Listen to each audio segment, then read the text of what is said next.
Hi, my name is Evan Williams, and I am a customer success leader and advisor with Growth Molecules. In honor of Black History Month, this 4-part interview series, Black Voices in Customer Success, will highlight accomplished leaders and executives in customer success. My guests have decades of experience and valuable insights to share. If you're interested in learning more about how to elevate your career in customer success, what are the traits of a great CSM, and insights from tech veterans, this is the series for you. I'm joined by Sam Cummings, co-founder and head of data science at DataPlant. Sam, how are you doing today? Hey, doing great. Excited to be on, huh? Yeah, thank you. I appreciate you joining me. Pleasure. All right, so to kick us off, I know you worked for some real big names in the tech industry. You've got a background at LinkedIn and Gainsight, and now you've founded DataPlant. Can you tell me about your background and what led you to found DataPlant?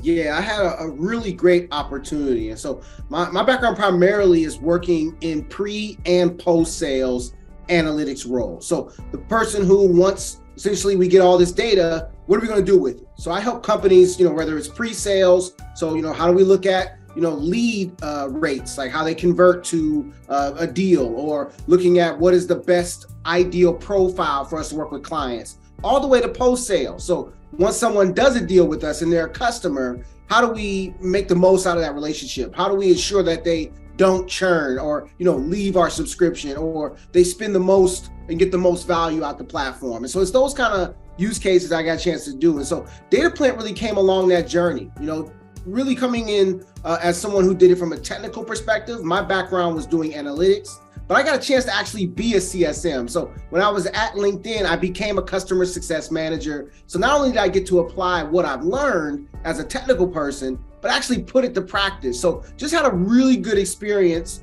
at all levels in this space, from analytics practitioner to individual contributor to leading a full team of post-sales professionals. I got a chance to just see how shops work, and from large to medium to small. And it's those learnings that became this guy. Yeah, and I love, so you have kind of the varied background, right, where you're a technical guy, and then you've also been in the shoes of a CSM.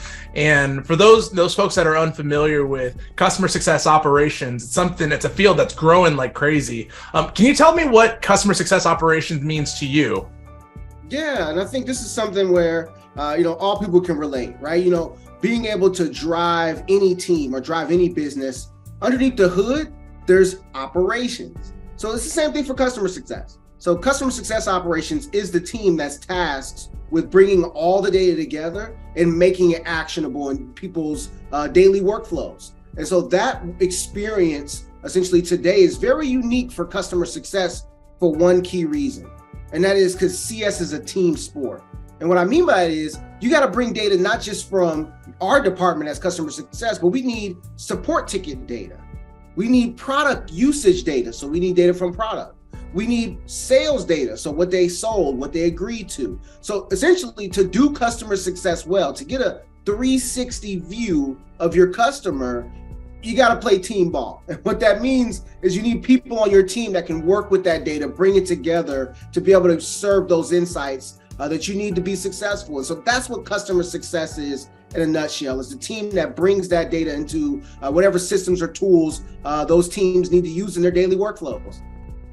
Yeah, exactly. And for those of us that have worked in customer success on teams where, we have this data about all of our customers that lives in, their financial system, and then the CRM, and then maybe a project management tool, it's incredibly inefficient and frankly really frustrating to deal with when you're trying to see this, like you said, 360-degree view of your customer. And so when we're looking at how do we increase our retention rates, our net retention, our gross retention, having the tools in place to be able to be predictive about those metrics is really, really helpful. And DataPlant not only does that, but you all take a step further, right? So maybe tell us a little bit about how you're really on the cutting edge when it comes to operations with DataPlant. Well, number one, today is an exciting time to be in software. We only got a couple of these in our lifetimes, right? The internet was created, all right? Social media was created, all right? The cell phone, right? These are moments in our life. Well, we're in another one of those, and that moment is generative AI. We all might have seen a lot of the things that have come up, whether it's text chat bots that are able to, write text back to you, or it's the ability for you to create images directly from text. There's a new surge and change in how software we can expect today is going to work. And what that comes down to is the way software has worked in the past is that you had to take human energy and convert that into technical configuration. Whatever tool you're using, whatever software, someone has to go in, set up all the rules, build all the pipelines, set it all up so that it works. Well, with a new generative AI revolution taking place, the way that we work with software is fundamentally different. Now we can just, in human English, say, can you mock up a website page for me? And it'll build the entire website. We've seen some of these gains for those that saw WordPress come out and know what that did for blogging, or seen tools like Wix and Squarespace, what that's done for being able to make a personal website. But that is only going to go further. And so DataPlant is serving in that revolution as the driver of that for insights. Can we completely automate the amount of work that's required to take your raw data and turning into something actionable that can help you really improve clients' experiences? And so that's what really makes DataPlant so unique and really just transformational, is we tackled the problem of, can we apply AI in a way that allows for CSMs to better analyze their accounts, better drive their quarterly business reviews with their customers in a more meaningful way, really strategize and be better organizations across the board. And so it's, again, exciting time, phenomenal opportunity, and we're really leading the charge of what AI can be doing for customer success. Yeah, I was going to say, we're seeing a lot of buzz around ChatGPT and a lot of the big advancements that are being made around AI. So a lot of people are talking about it. And like you said, you all are ahead of the curve, right? You've been around kind of pre the big AI boom. I'd love to hear from you more about what really caused you to, how'd you come up with the idea for DataPlant? What inspired you to go on this journey? Hey, well, a lot of people in this space, essentially have really come to fruition over the last 4 or 5 years as customer success has gone mainstream. But one of the key things to keep in mind is that, there are a lot of opportunities for customer success as a industry, as a business practice, to become more universal. Because even though it's grown and it's become really large, it's still something where, again, the average person, the average company doesn't have a customer success program. Every single company has an opportunity of a lifetime to bring that into the fold. And so what I saw is that the way that solutions were built today were all really focused on one side of the house, and that's workflow. So whether that's, all these different CS tools, customer success tools that are out there, the idea is creating call to action. So they call them CTAs in the industry, and then being able to do some kind of scoring. So build a health score where you can prioritize accounts. Like, there were these standard things that were done in CS, but the approach was always the same. Let's take these standard best practices, or let's take these off the shelf frameworks. But what was happening in real life is, depending on what data people had, the nature of their relationship with their customer, was their relationship transactional or not? What were the expectations? These things made it to where it was kind of hit or miss if a framework off the shelf worked or not. And so that's where it became clear from some of the success stories that I was able to bring to life with companies I worked with, like Marketo, RingCentral, DocuSign. These scenarios, essentially, I was able to find that it was really your ability to make your data compelling and make your data useful that moved the needle. Could I turn my product usage, my ticketing information for my support ticket data, and essentially all the activities that I've done, so any meetings we've had, all these notes, all this knowledge, essentially turn that into something actionable? And that's where we look to solve the problem. And so over the last 3 years, we really worked with business professionals in this space. So from customer success VPs and leaders on down to individual contributors and other CSMs, to tackle every single problem that really today makes CS hard. And a really exciting part is that's what we've done. And so we'll be seeing an announcement from us. I'm not sure when this comes out for you, but definitely want to release it here, share with my boy here on this podcast. We'll be releasing our new feature called Success GPT.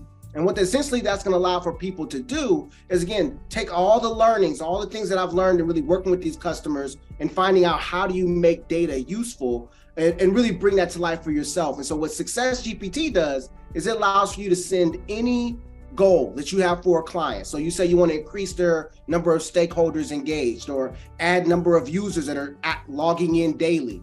You put that in the data plan and it'll look at any of the sources of data that you've given us so far, all of their peers, how they compare to similar accounts like them, and then essentially suggest to you, here's how you get to that goal. And so we're going to be transforming how CS is today, because you have to either be a rock star CSM or have a high flying customer operations program today to bring that to life. And we're bringing that to the masses today.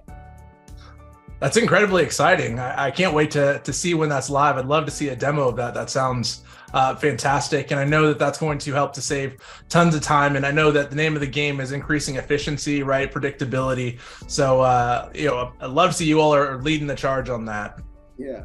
And I have to say, everybody, I'm raising the ante for all future speakers. When you come to this show, you got to bring some secrets. Bring something that's coming new, because we're going to be releasing lots of great things. I know a lot of companies are doing great things right now, and I wanted to make sure I shared it with Black Voices in Customer Success first.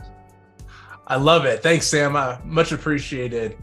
This is super exciting and definitely a major accomplishment to be proud of.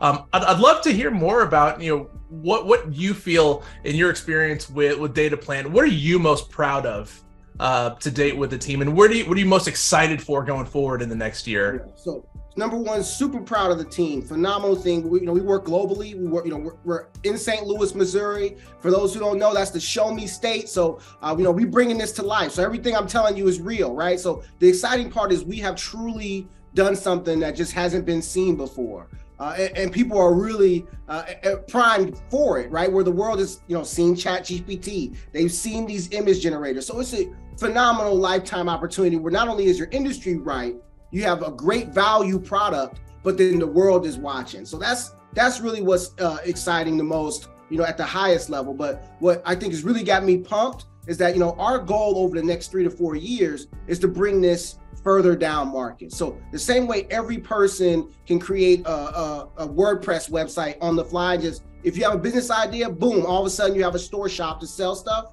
Every person will be able to do analytics. So Data Plan is now, again, serving in the customer success space. But if you look over the future horizon, we're the only CS tool that essentially will be customer analytics insights for anyone. So no matter who has a entrepreneurship business, if you have some data and you want to make it useful, the same way you go grab Excel, you'll be grabbing Data Plan.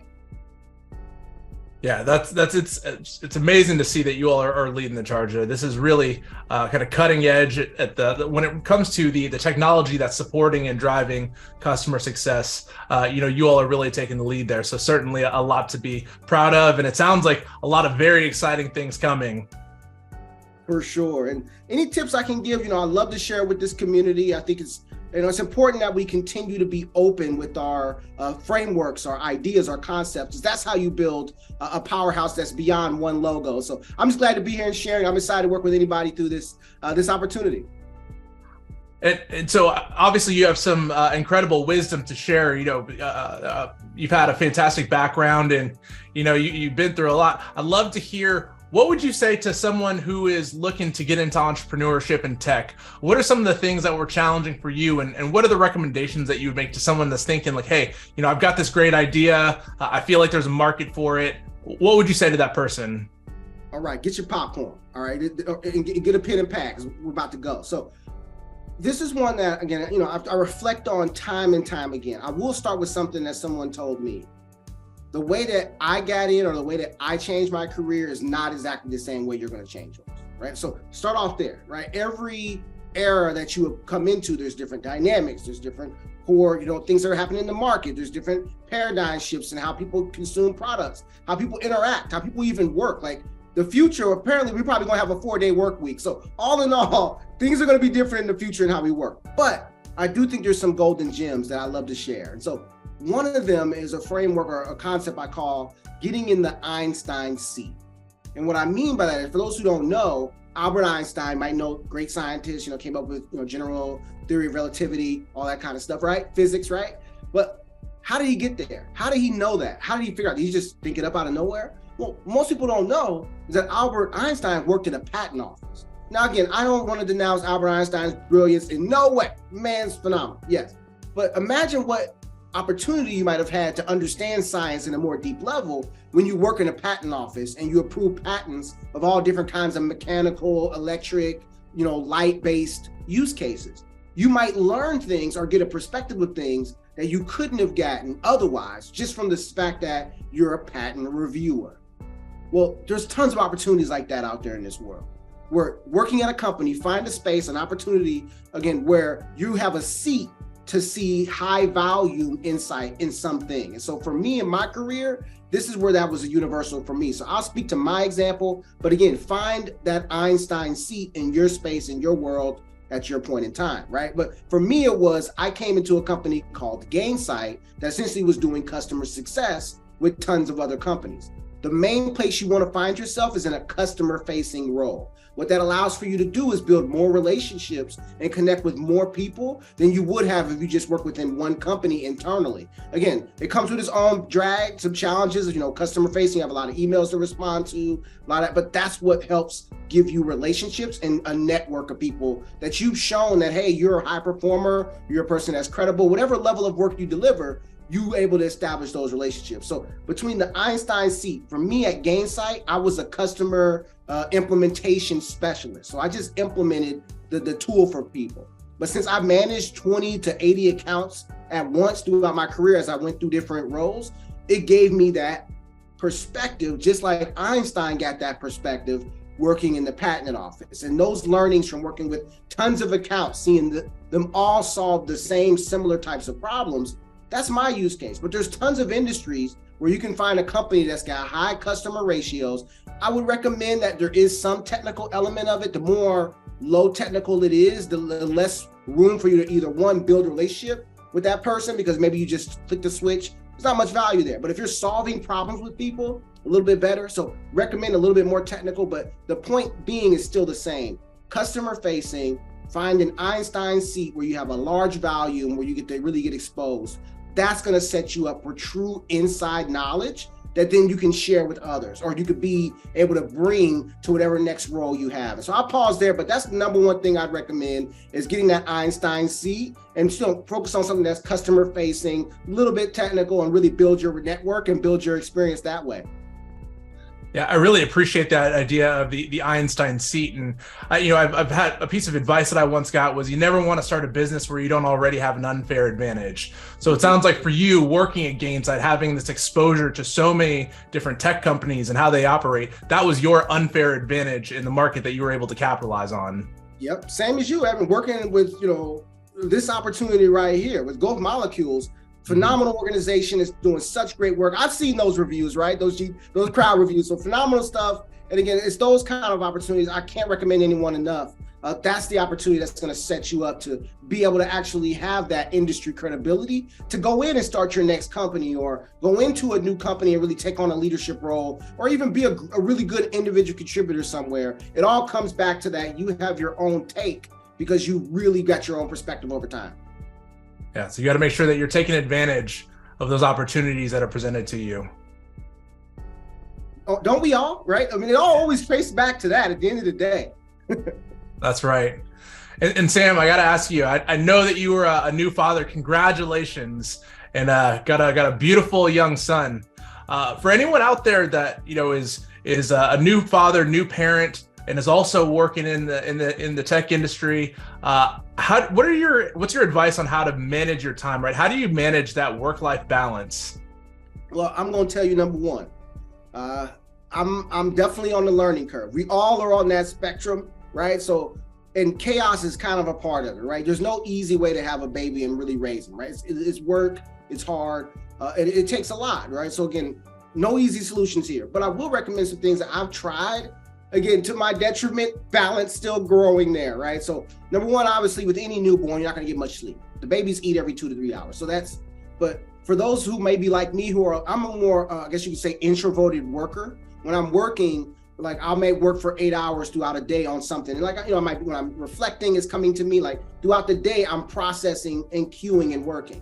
Well, how does that work when you got a baby every 2 hours, right? So you have to change your work style. So be open, number one, to work style change. If you're a more reflective worker like me, maybe you might want to switch a little bit to be able to work in sprints, right? So again, everyone's going to find their own, what works for their family dynamic. But again, that was one of the elements of it. Another one is boundaries is always a subject, but here's something tangible I've done.